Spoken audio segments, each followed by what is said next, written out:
स्वप्नात रंग भरताना भाग 32. लेखिका पिहू शिर्के. शब्दसखी. हो, आता आपलं टार्गेट एकच, दिव्या. मिशन दिव्यासाठी रेडी आहात ना तुम्ही? शुभ्रा त्या दोघींसमोर हात करतच म्हणाली. येस, आता मिशन दिव्या. दिव्याचा चेहरा शुभम समोर आणायचाच आपण, आणि तो सुद्धा लवकरच. रुही आणि साक्षी शुभ्राच्या हातात हात देत एकसाथच म्हणाल्या. आता पुढे. रात्री रुही रूममध्ये आली तर शुभम रूममध्ये तिला दिसला नाही. रूममध्ये शुभम नसल्यामुळे तिला जरा बरंच वाटलं. कपडे चेंज करून रुही लगेच गॅलरीमध्ये जाऊन झोपी गेली. आज रडल्यामुळे रुहीला लगेचच झोप लागली. रात्री उशिरा शुभम रूममध्ये आला तर त्याला रूममध्ये रुही दिसली नाही. शुभमने गॅलरीमध्ये जाऊन बघितलं तर रुही गॅलरीमध्ये झोपली होती. थंडीमुळे रुही कुडकुडत होती, पण आजच्या रागामुळे शुभमने तिच्या अंगावर ब्लँकेट टाकलं नाही. उलट रागाने रुहीकडे बघून शुभम बेडवर जाऊन झोपला. मी कधीच माफ करणार नाही रुही तुला. तुला माहीत होतं ना, हा माझा ड्रीम प्रोजेक्ट आहे. किती महिन्यांपासून मी या प्रोजेक्टची तयारी करत होतो, आणि आज मला तो प्रोजेक्ट भेटला सुद्धा, तर तुला तो बघवला नाही का? असं काही करताना एकदाही विचार नाही केला का तू? माझा नाही, पण माझ्या आईबाबांचा तरी विचार करायचा होता ना तू. उद्या जर त्यांना कळलं तू असं काही केलं आहेस ते, तर त्यांना काय वाटल याचा तरी विचार करायचा होतास तू. विचार करत करतच शुभमला झोप लागून गेली. रुहीला आज सकाळी थोडी उशिराच जाग आली. रुहीने रूममध्ये बघितलं तर शुभम रूममध्ये नव्हता. रुहीने घड्याळामध्ये टाईम बघितला तर 8 वाजत आले होते. अरे बापरे, 8 वाजत आलेत. इतका तर वेळ मी कधीच झोपले नाही. आता ऑफिसला जायला पण उशीर होणार. त्यात हे आधीच चिडले आहेत, आता अजून चिडायचं कारण भेटणार. स्वतःलाच बडबड करत रुही लवकर आवरायला गेली. रुही आणि शुभ्रा ऑफिसमध्ये आल्या तर सगळेजणे रुहीकडे वेगळ्याच नजरेने बघत होते. आतापर्यंत ऑफिसमध्ये सगळ्यांनाच समजलं होतं की रुहीने पैशांसाठी प्रेझेंटेशन विकलं आहे.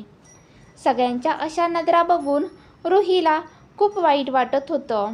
काही जण रुहीला बघून हळूच आपापसात कुजबुजत होते. काही करून रुहीला स्वतःला लवकरच निर्दोष सिद्ध करायचं होतं. रुही शुभमच्या केबिनमध्ये आली तर शुभम केबिनमध्ये नव्हता. रुहीने पिऊनला विचारलं तर शुभम अजून ऑफिसमध्ये आलाच नव्हता. त्यामुळे रुहीने काल शुभमने सांगितलं तसंच आज पण बाथरूम साफ केलं आणि आपल्या डेस्कवर जाऊन तिचं राहिलेलं काम करत बसली. दुपारी शुभम ऑफिसमध्ये आला. ऑफिसमध्ये येताच शुभमने सगळ्यांना 15 मिनिटात कॉन्फरन्स हॉलमध्ये जमा व्हायला सांगून आपल्या केबिनमध्ये निघून गेला. काय झालं असेल गं? दादाने सगळ्यांना कॉन्फरन्स हॉलमध्ये का बोलावलं आहे? शुभ्रा साक्षीला विचारत म्हणाली. ते आता तिथे जाऊनच समजल. चला आपण निघू, नाहीतर उशीर झाला तर ओरडतील आपल्याला, साक्षी शुभ्रा आणि रुहीला म्हणाली. 15 मिनिटातच सगळेजण कॉन्फरन्स हॉलमध्ये जमा झाले. थोड्याच वेळात शुभम कॉन्फरन्स हॉलमध्ये आला. मला तुम्हाला सगळ्यांना खूप महत्त्वाची गोष्ट सांगायची आहे, असं बोलताना शुभम रुहीकडे बघत होता. तर काल आपले सरपोतदार कंपनीमध्ये प्रेझेंटेशन होते, पण काल ते काही कारणामुळे झाले नाही. त्यामुळे हा प्रोजेक्ट आपल्या हातून गेलेलाच होता. पण कालच मला समीर सरपोतदार यांचा कॉल आला होता आणि त्यांनी आपल्याला अजून एक चान्स दिला आहे. आपले जुने संबंध आणि आपले चांगले रेकॉर्ड्स यामुळे आपल्याला हा चान्स मिळाला आहे. तसं मला त्यांना 3-4 दिवसांमध्ये प्रेझेंटेशन द्यायचं होतं, पण मी कालच ते प्रेझेंटेशन पूर्ण करून आजच त्या कंपनीमध्ये प्रेझेंटेशन द्यायला गेलो होतो. तर आता हा प्रोजेक्ट फायनली आपल्याला मिळाला आहे आणि उद्यापासून आपल्याला त्या प्रोजेक्टवर काम करायचं आहे. हा प्रोजेक्ट जहागीरदार इंडस्ट्रीज आणि आपली कंपनी अशा 2 कंपन्यांना मिळून भेटलेला आहे. त्यामुळे आपल्या कंपनीतून 4-5 एम्प्लॉई आणि जहागीरदार कंपनीतून 4-5 एम्प्लॉई यांना थोड्या दिवसांसाठी सरपोतदार कंपनीमध्ये शिफ्ट व्हायचं आहे. तर आपल्या कंपनीमधून मी शुभ्रा, साक्षी, मानसी, गौरव आणि आरव या 5 जणांना सरपोतदार कंपनीमध्ये पाठवण्यासाठी निवड केली आहे. तर तुम्हाला 5 जणांना उद्यापासूनच सरपोतदार कंपनीमध्ये शिफ्ट व्हावे लागेल. तिथं तुमच्या बसण्याची व्यवस्था केलेली आहे. मला फक्त इतकंच सांगायचं आहे, तुम्ही 5 जण जे सरपोतदार कंपनीमध्ये जाणार आहेत, तर तुमच्यासोबत जहागीरदार इंडस्ट्रीजचे पण एम्प्लॉई असणार आहेत. तर त्या एम्प्लॉईजपासून तुम्ही थोडं लांबच राहा. जर काही चूक झाली तर कोणीही असो, मी कंपनीतून काढताना कसलाही विचार करणार नाही. या प्रोजेक्टमध्ये मी एकदा चूक सहन केली आहे, पण अजून चुका झालेल्या मला अजिबात चालणार नाही. शुभ्रा आणि साक्षी, तुम्ही दोघी जो टाईमपास इथे करता तो तिथे चालणार नाही. आपल्याला हा प्रोजेक्ट 3 महिन्याच्या आतच पूर्ण करून द्यायचा आहे. तुम्ही 5 जण तिकडून काम करणार, आम्ही तुम्हाला इकडून सपोर्ट करूच. तर सगळ्यांना समजलं ना मला काय सांगायचं होतं ते? कोणाला काही प्रश्न असतील तर आत्ताच विचारा. जर कोणाला काही प्रश्न नसतील तर तुम्ही आता जाऊ शकता. आता सगळ्यांनी आपापल्या कामाला लागा. तुमचे 5 जणांचे काही काम असेल तर ते आजच पूर्ण करून ठेवा. मिस रुही, तुम्ही माझ्या केबिनमध्ये या. बोलून शुभम आपल्या केबिनमध्ये निघून गेला. काय गं साक्षी, असं का तोंड पाडून बसली आहेस? शुभ्रा तोंड पाडून बसलेल्या साक्षीला म्हणाली. मग काय करू? बघ ना, आता आपण त्या ऑफिसमध्ये जाणार, मग मी अभिला कधी भेटणार गं? एकतर तो गावाला त्याच्या भावाच्या लग्नात गेलाय, कधी येणार काय माहीत. 2-4 दिवस झाले आम्ही भेटलोसुद्धा नाही. मला खूप आठवण येते त्याची. आणि आता 3 महिने आम्ही लांब असणार. साक्षी तोंड पाडतच शुभ्राला म्हणाली. सिरियसली साक्षी, तू हा विचार करतेस? अगं फक्त 3 महिने आपण दुसऱ्या ऑफिसमध्ये जाणार आहे, पण ऑफिस नंतर तर तू भेटूच शकतेस ना. शुभ्रा चिडतच साक्षीला म्हणाली. ते आहे गो, पण तरीसुद्धा. साक्षी पुन्हा तोंड बारीक करून म्हणाली. मला तर याच गोष्टीचं टेन्शन येत आहे की आता आपण इथे नसणार. इथे वहिनी एकटीच असणार. दादा आधीच खूप चिडला आहे. वहिनीसोबत आपण पाहिजे होतो. त्यात आपल्याला त्या दिव्याचं सत्य दादासमोर आणायचं होतं. आता आपण त्या ऑफिसमध्ये गेल्यावर हे सगळं कधी करणार?